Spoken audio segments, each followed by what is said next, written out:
Hey guys, welcome back to my channel. In today's video, I'm going to show you how to fix if CBQ mobile app not working.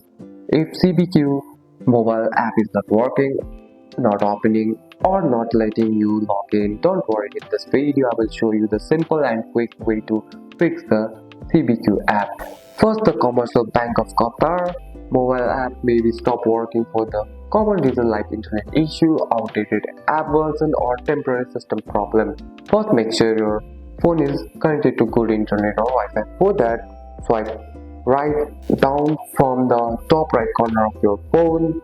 It will open Control Center and try switching between Wi-Fi and mobile data. Try opening a website or another app to confirm your internet is working. If not, try turn on airplane mode on and wait for 10 seconds, then turn it back off.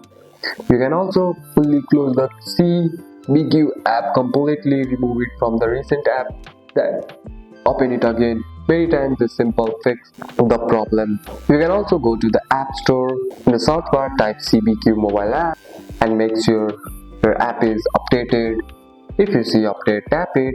Using an outdated old version can cause login and loading error. And that's it. That's all for today's video, guys. If you found this video helpful, drop a like and subscribe for more videos. Thanks for watching. See you in the next one.